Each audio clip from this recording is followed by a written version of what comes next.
Welcome back, ladies and gentlemen, to a brand new ranking video here on Max Talks. We're going to rank all 5 of the new releases that I saw in the month of May. My name is Matt Sindenberg. Welcome back to Max Talk Movies. If you're new to the channel, please subscribe, ring the bell. If you're new to the channel, I do movie reviews, TV show reviews, a box office breakdown show every single Monday, and this ranking video every single month, breaking out all, and also other movie franchise rankings. Please like the video, guys. The algorithm really needs you guys to like the video. Will help recommend this video to other people looking for May 2022 release rankings. And let me know, what is your ranking for the movies that you saw in the month of May? I have definitely not seen all of them. I'd love to hear your thoughts on some other films that I haven't seen. Let me know in the comment section down below. I'm sure, even if you also let me know if you agree or disagree with my list. It's just my list, very subjective. So let's just get into it. I saw 5 movies this past month, and let's just get right into it. So starting off at number 5 is Firestarter. This movie I was just not excited for, had nothing to do. It released both in theaters and on Peacock. Probably, I think, the only movie this year to come out on both a streaming service and in theaters. Very similar to movies like last year. But I just saw it in the theater, had nothing going on. This is definitely one of the most forgettable movies that I've seen all year long.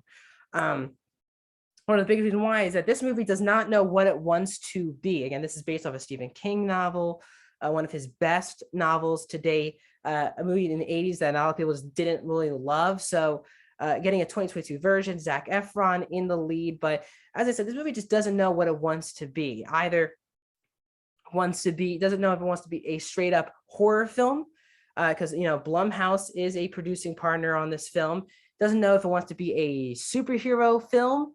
Should the main character be a villain, good guy? It just doesn't have a decision on any of those things. It kind of just throws everything at you, and it's not very cool. I think the idea of doing a mixture of a superhero origin story in a horror film, I think should have been the way they went, because again, it's a perfect runtime.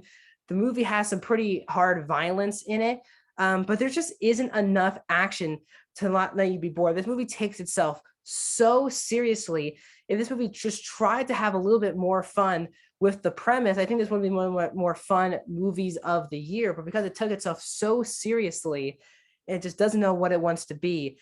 This is a pretty boring and forgettable film for Peacock and in theaters. Moving in now, this is a pretty high bar now. The rest of the way are 4 movies that are currently in my top 10 of the year so far. So this is a pretty high going up here. And so as I said, it's a pretty high margin now of the movies that I saw. So another on this month is Doctor Strange in the Multiverse of Madness. Now, as I said, the rest of these movies are currently in my top 10 of the year. So this is a pretty great month for me. But I am very much on the positive side with Doctor Strange. There was definitely problems with the film. I think that people do have fair criticisms. There really isn't a lot of madness in the multiverse for this movie. It definitely could have been a top tier MCU movie, which I do not believe that it is. But I still had a great time with it because I am a Sam Raimi fan. A lot of Sam Raimi people. He's a very divisive director, and once again, just like his Tobey Maguire movies were pretty divisive to this day, this continues to be a divisive director. But I like his style. I like that it was just it didn't feel like an MCU film all the way. Had a lot of horror elements to it, especially with the Wanda character, some of the creatures that are in the film. I know this movie didn't deliver on all the cameos that a lot of people wanted. I thought they did its job, but I just had a really good time with the movie from start to finish. And I'm one of the people who thought Wanda was the standout of this film. I know a lot of people thought that her going to be the true baddie of this film was not the right decision. And based on what I've seen in the MCU and comic, I think that this was the right decision for her just to be the full villain of this movie. Again, this is coming out on Disney Plus. I'm sure we'll see a lot more people get to see it as well. But I just had a really good time from start to finish. I don't think this is as I said, top tier MCU film, but I like that it just didn't feel like another run of the mill MCU Doctor Strange film. It had some elements of horror, had some twists and turns, it had some cameos. So kind of had all of it out at you, which I had a lot of fun with. My number 3 movie of the month is Chippendale Rescue Rangers, which was a new Disney Plus original film exclusively to the streaming service. and I had like no expectations on this film. I did not grow up with these characters.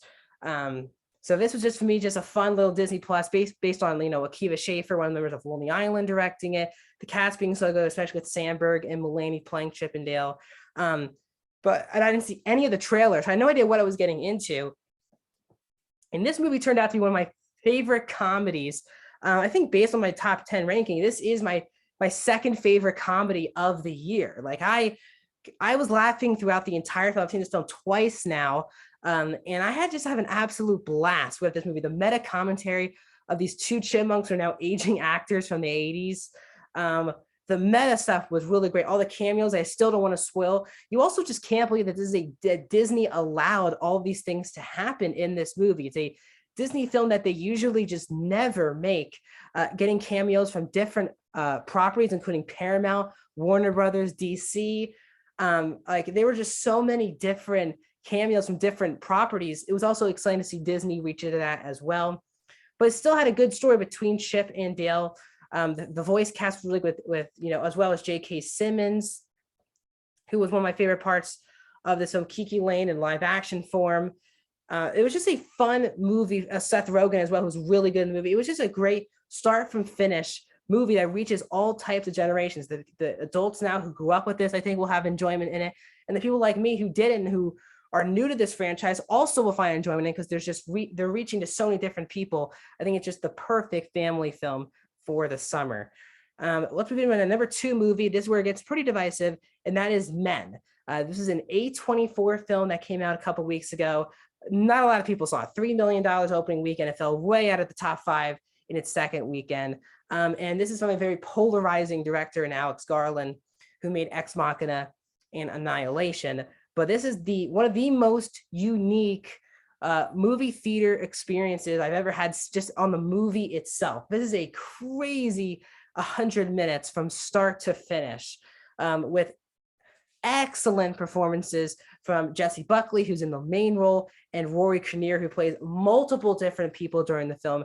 It's about, in the aftermath of a personal tragedy, Harper, played by Jessie Buckley, goes to this English countryside hoping to find a place to heal and relax, but someone or something from the surrounding woods appears to be stalking her. What begins as a simmering dread becomes a fully formed nightmare. This is a film that's very divisive, and it really does come down to if you're going to like this film or not on the last 30 minutes of the film. I know people who hate this movie say that that's where the movie kind of went too off the rails for me. I thought it was really interesting and a film like I've never seen before. Some people think it's too unique for its own good, but this is a horrifying, super dark film from start to finish, where is kind of left up to interpretation and is kind of a metaphor. And I know a lot of people, that's not for them. They want to be told what happens, and that's totally cool. But I like films that don't treat their audiences dumb and actually let their audiences kind of think about what's going on. And that's what this film does, with 2 really brilliant performances, well directed, beautiful scenery. And this is, again, one of the most unique films I've seen all year. I know this will not be for everyone. It certainly has shown in the box office and cinema score, but I had an absolute, a unique is one way to put this theater experience. But for me, not even close, the number 1 movie of the month was Top Gun Maverick, which is as advertised. I think everyone who's seen this movie has the same opinion, that this is a perfect summer movie blockbuster, really from start to finish. If you have the nostalgia of being alive when the original film came out 36 years ago and now getting the sequel, or not like me, not growing up with the original, but still seeing it multiple times. But this is, I think, a huge improvement over the first film.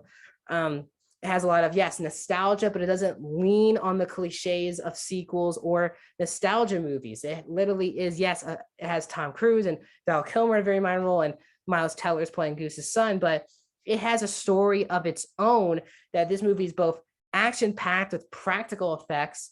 It's emotional, it's funny, it's exactly what you really want from a blockbuster these days. Did big bank at the box office this past weekend, but Tom Cruise is great as ever as this character. I thought Rooster was a standout, played by Miles Teller. Their dynamic is really the heart of the movie.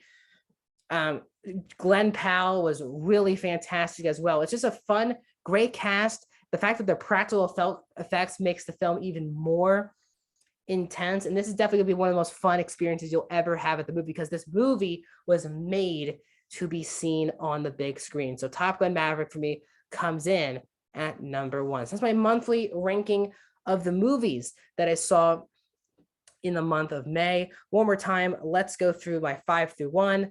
Number 5 was Firestarter. Number 4 was Doctor Strange and the Multiverse of Madness. Number 3, Chippendale Rescue Rangers. Number 2, Men. Number 1, Top Gun Maverick. Let me know your thoughts of my ranking and your own ranking in the comment section down below. Like the video. Other videos yesterday, you had my spoiler review of Obi-Wan. Possible I'm seeing a movie tomorrow. I'll let you know on my Instagram, and obviously this YouTube channel will break a review. I'm probably seeing one of the new releases coming out tomorrow. Next week, you'll get my Jurassic World Dominion review, as well as a box office breakdown show and episode 4 of Obi-Wan with a spoiler breakdown and everything. So please subscribe, ring the bell, and I'll see you guys soon.